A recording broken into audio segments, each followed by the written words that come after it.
How would I improve every single Royal Caribbean restaurant with one change? Today, I'm going to go through them and what I would do with each up next.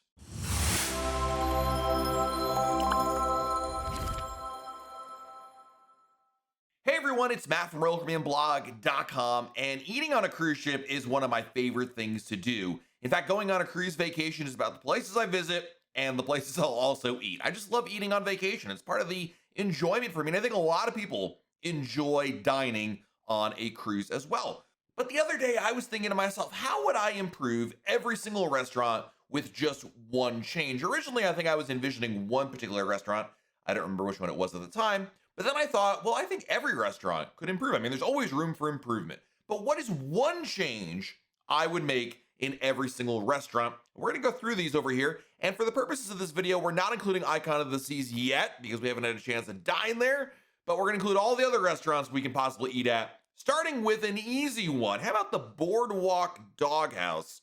And at the Boardwalk Dogghouse, which is available on a couple different ships, usually the Oasis class ships in the Boardwalk area, Mariner of the Seas has one as well as some of the Quantum class ships. Anyway, how can you improve hot dogs? Well, this seems like an easy one, and that's a bun warmer. Because at the end of the day, the hot dogs, the toppings, they're great, but the buns tend to be straight out of a plastic bag, and they're either previously frozen or just simply cold to begin with. But a nice warm bun, you don't have to go crazy with it, whether it's microwaved or grilled. That would be absolutely fantastic. Next up is one of my favorite restaurants ever, and that is Zumi Sushi. And if you know me, then you know every cruise, I always eat at a Zumi on a Royal Caribbean cruise ship. I love sushi. I love Japanese cuisine. It's my favorite. So how do I improve upon my favorite? And it seemed pretty obvious to me, actually, and that's a rotating sushi selection. So the menu of sushi is obviously very nice to begin with, and this is a cruise ship, so they can't just run down to the market and get news deliveries, right? Cruise ships turn around their supplies every couple days, usually 3 or 4, maybe a week or so. But the thing is that the provisions provided are arranged months in advance. In order to ensure there's enough food on every particular sailing, these provisions are sourced many months in advance and they're set up to be delivered on time, so there's no issues at all. So obviously this may be a little bit more difficult than it sounds, but it would be great if they were able to change up some of the menus. After all, when it comes to sushi, especially if you've been to many different land restaurants, is that the core ingredients don't really change much. It's the combinations thereof. And I would love to see a rotating sushi selection, maybe on a monthly basis or every 2 months or so. I mean, it doesn't have to be every single week. I get it that most people don't cruise as often as I do, but I would love to see a chef selection or something to that effect that's available, periodically throughout the year. And that changes to, again, mix things up. Next up is Chops Grill. And I actually wrote this list a little while ago. I think this one is actually going to come true already. But at Chops Grill, the venerable steakhouse on every single Royal Caribbean cruise ship, I said here, steal the sides that the Fine Cut Steakhouse on Celebrity cruise ships has. Fine Cut Steakhouse is, again, it's a steakhouse. It's, at the end of the day, it's kind of more similar than Chops than it's not. But I really love the sides that were there. In fact, on Icon of the Seas, it looks like Royal Caribbean's already going to start borrowing some of the different cuts of steak that Fine Cut has over on Icon. Anyway, I would love for the side dishes to be copied as well because they were really, really good. For Giovanni's Italian Kitchen, which has of course, my favorite, the pizza options. I never really thought that pizza was really that thing I wanted at an Italian restaurant on a Royal Caribbean cruise ship, but Giovanni's Italian Kitchen offering pizza now has been really great. But kind of like Zumi, I would like to see a monthly pizza topping offered there. I mean, heck, they can mix up pizza offerings down in Sorrento's. I think they can do the same at Giovanni's, and I would love to see that. For Jamie's Italians, more of a tweak. They have like garlic buns, and I get that Jamie Oliver tries to do like kind of new take on classic Italian food. But for my taste, if I was going to make one change to the menu, I would say for the garlic bread, garlic buns, they have a lot more garlic to it. Like, it's certainly not the healthiest thing in the world, but more garlic, more of that butter sauce to it, I think would just make it just a little bit better. It's a little too bready, not enough garlicky. So that's a small tweak I would make to the Jamie's Italian menu. For the Mason jar, which is only on Wonder of the Seas right now, I would love to see hash browns added to the menu. In fact, when I thought about this, I thought, well, okay, they do a brunch thing, and also it's Southern food. And when I think of Southern food, I think of breakfast, I think of Waffle House. So I want hash browns because that's like my favorite thing. And they have at Waffle House, you can get them like with onions and chili and cheese on top, all sorts of toppings. Yeah, I'm saying copy that totally.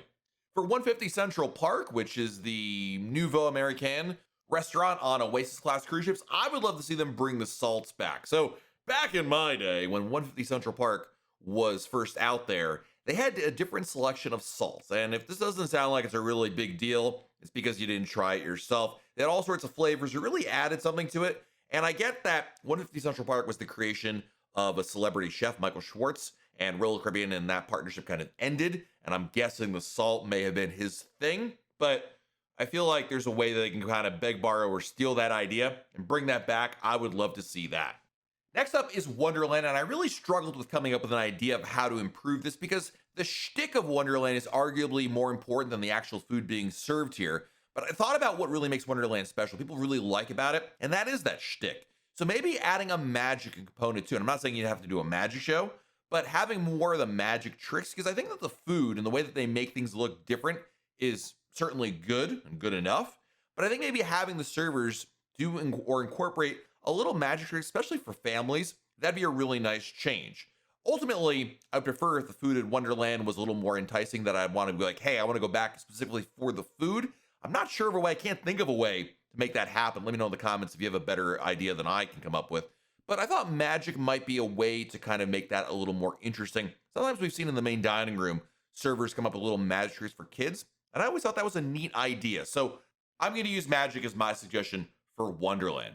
For Playmakers, Sports Bar, and Arcade, I would say this only applies to the Voyager class cruise ships, right? And that is to protect the tables on these ships. What I mean by this is Playmakers on both Navigator and Mariner of the Seas is located on the Royal Promenade across from Sorrento's.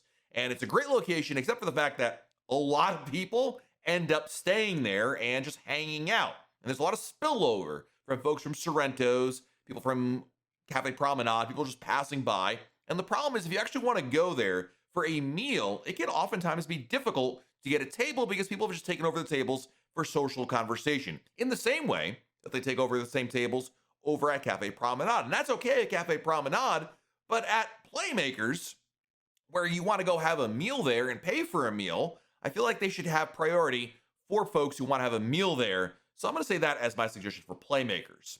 Next up, how about the Windjammer? How would I improve the Windjammer buffet? And to me, this seemed like an obvious one, another idea borrowed from Celebrity Cruises, if I do admit it, and that is to keep one station open late.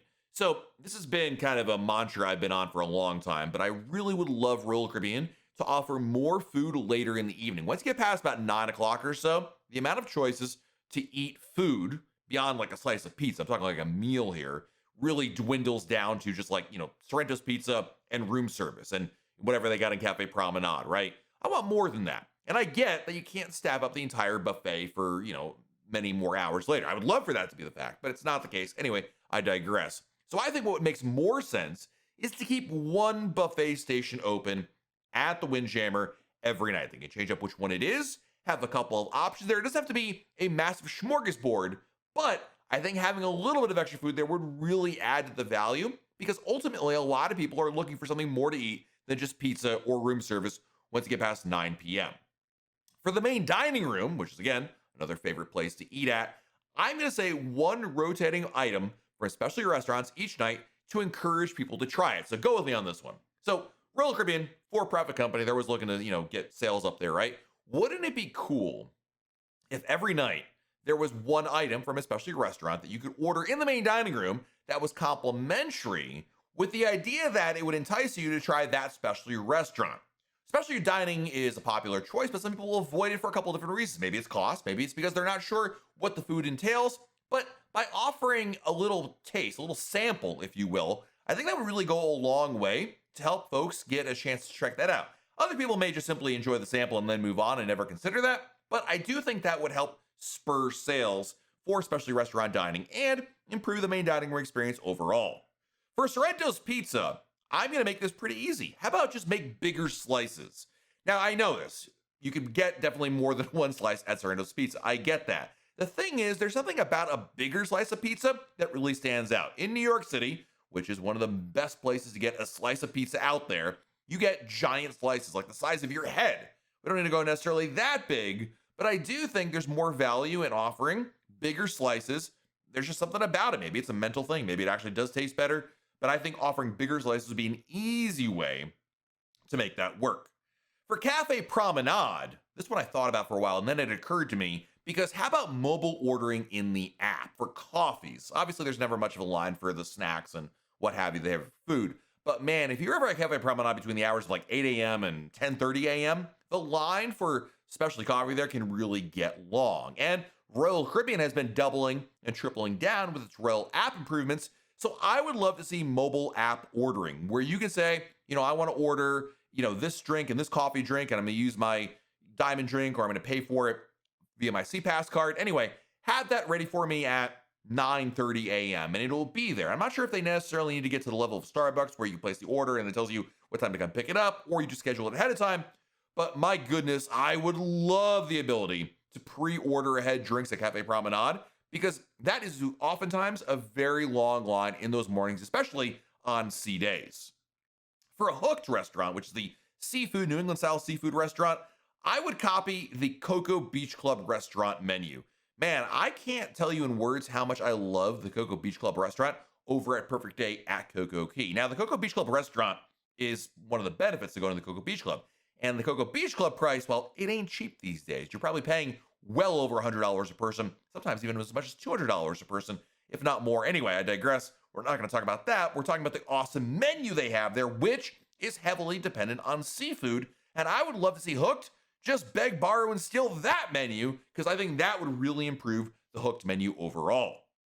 For Park Cafe, this is a self-serving wish. Apologies if you don't get it, but this is something I've also been yearning for many, many years. And how about a full sandwich shop over here? So the Park Cafe offers a lot of cool things. In breakfast, they got bagels shops, right? And they've got salads and they got soups. And in the afternoon, you have the wonderful Kemmelwick sandwich, which is that roast beef sandwich, which is really, really good. One of my favorites as well. But I would love to see a submarine sandwich, a hoagie, whatever you want to call it, a hero. Anyway, I want a sub station there where you can order and customize the sandwiches the way you want it. Again, on Celebrity Cruises, they kind of do this already in Ocean View Cafe, which is their version of the Windjammer. But I would love to see Park Cafe embrace this, so that way I can get a foot-long sub on board a cruise ship. I would absolutely love that. For El Loco Fresh, which is arguably already fantastic, the way I would improve that restaurant is to add more salsa varieties. When you go through the El Loco Fresh line, there's tacos, there's burritos, there's chips, and there is a salsa topping station, but I would love to see more varieties of salsa. It's a fairly inexpensive thing to offer to begin with, but it really adds, well, flavor to that food, and that variety would really make a big difference. Over at Portside BBQ, again, I spent some time thinking about this. I love the barbecue food they got there. But I think one thing missing from the menu is chili, because chili makes everything better. I would love some good chili. I'm not talking about just, meat and beans like they have sometimes at Johnny Rockets. I'm talking about real honest to goodness, freshly made chili would be an absolutely fantastic addition there. For Johnny Rockets, I gotta admit, I cheated. I looked at the land menu for Johnny Rockets because that's a land-based chain that you can find around the United States.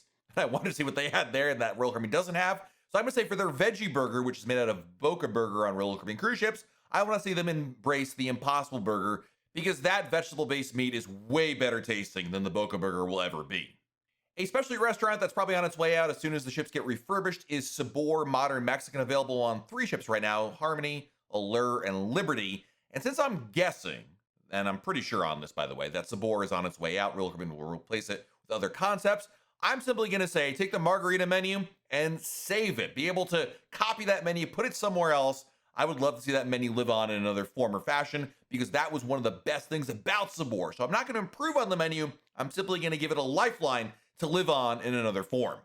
Speaking of restaurants not long for this world, Samba Grill, which is the Brazilian steakhouse, available on Radiance of the Seas and Allure of the Seas. Even though I think this is going to be replaced as well, I would say if I was going to make one change to this, I would have the meats constantly on rotation. When I ate there on Allure of the Seas, I liked it. But the problem with Samba Grill that Royal Caribbean has had is that they order the food specifically for you and then bring it out later. At a traditional Brazilian steakhouse, if you go on land, they just have a rotating amount of servers with different meats. And when it comes around to your table, you pick it out there. Now, I get it. They want to have the meat cooked to the temperature that you want it. But why mess with the model that works, that's made the Brazilian steakhouse concept work so well on land? The problem with it on the cruise ship is that there's a large gap in time. And you're oftentimes sitting there waiting for the next thing to come out, as opposed to at a land restaurant where they're constantly having that food around you. And I think it's a much better overall experience. And if you want a special order, that's fine. Then you can do that, but you're gonna have to wait for it. I think most people simply don't need that level of personalization in their order. If you're a fan of Chef's Table, then I'm sure you're already gonna know the direction I'm going with this particular one change I would make, and that is for the menu to update slightly more often than like once a decade. It seems like Chef's Table rarely, if ever, update its menu. They do eventually, but anyway, I would love to see more of a seasonal menu, maybe quarterly, in which Chef's Table menu changes, because a lot of people love Chef's Table. It's a very intimate dining experience and some of the best food you may eat on any Royal Caribbean cruise ship. But if you have the food always the same menu, it really lacks repeatability. And for a type of cuisine that is very expensive to begin with, I think it'd be to Royal Caribbean's benefit to offer a more varied menu to attract people to come back thereafter. And lastly, that leads me to room service. And how would I change the room service menu? Well, I thought about the easiest way to do this, more practical than anything else, and that is to offer a subset of items from the main dining room menu as part of the room service menu. After all, the food probably comes from either the same galley or a similar galley, and if you're staying in a suite, by the way, you can order off the main dining room menu anyway. But wouldn't it be cool if you could order off the main dining room menu in addition to the room service options that are there? You don't have to have the whole menu there, but maybe some of the appetizers, something like that, would really enhance the value and the reason to order room service in the first place. So there you have it. One thing I would change at every single Royal Caribbean restaurant. I don't think I missed any, but I'm sure I missed one or two, and you can all let me know in the comments which ones those were. But let me also know in the comments, more importantly, what is the one thing you would change? Please be practical. If you're simply going to say, I want them to improve the menus, okay, be more specific. What is one thing you would change about it to improve that menu? Simply saying improve the menu is like saying you wish for world peace. How would that happen? Talk about exactly what needs to be changed. I'll be looking forward to your creative comments down there below our video. While you're below our video, hit the like button, subscribe to our channel, and turn on notifications. That way YouTube lets you know we have a brand new video to share. This has been Matt from RoyalCaribbeanBlog.com, and we'll talk again real soon.